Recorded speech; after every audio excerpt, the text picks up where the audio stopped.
আজকে আমার শ্রী শ্রী অনুকূলচন্দ্র ঠাকুরের আলোচনা জয়গুরু ফিলান্থ্রপি আর পোস্ট অফিসের মাঝে ছোট গায়ে চলা পথ ছিল।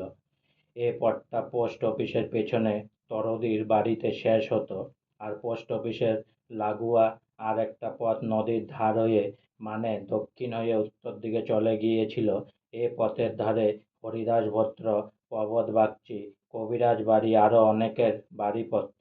এ পথ ধরে আমাদের গ্যারেজ হতে গাড়ি বাড়ির লোকদের নিয়ে আসতো।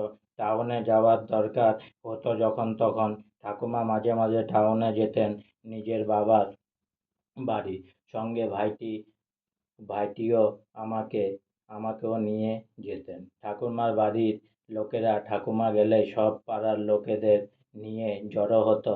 বারান্দায় ভর্তি মেয়ে লোক, নানান বয়সের। বড়রা বলতো ফটকে আইছে নাতি নাতনি নিয়ে। সবাই খুব আদর করত। ঠাকুরমার ইশারা বুঝতাম বলে আমাদের নিয়ে যেতে ভালোবাসতেন। ঠাকুরমার বাবার বাড়ির উঠোনে একটা হাঁসের ঘর ছিল। ঠাকুর ভোগের পর, খাওয়া দাওয়ার পর ঠাকুমা পাবনায় যেতেন, ফিরতেন বিকালবেলা। কখন কখন বাজার যেতেন, সিনেমা যেতেন দুই পিসিমাকে নিয়ে। কখনো কখনো আমিও গেছি, কখনো কখনো পার্টিও গেছে আমাদের সঙ্গে। আজকে আমার শ্রী শ্রী অনুকূলচন্দ্র ঠাকুরের আলোচনা এখানেই সমাপ্ত হলো। তাই অনেক অনেক সাবস্ক্রাইব করুন, অনেক অনেক লাইক করুন, আর সঙ্গে বলুন জয় গুরু।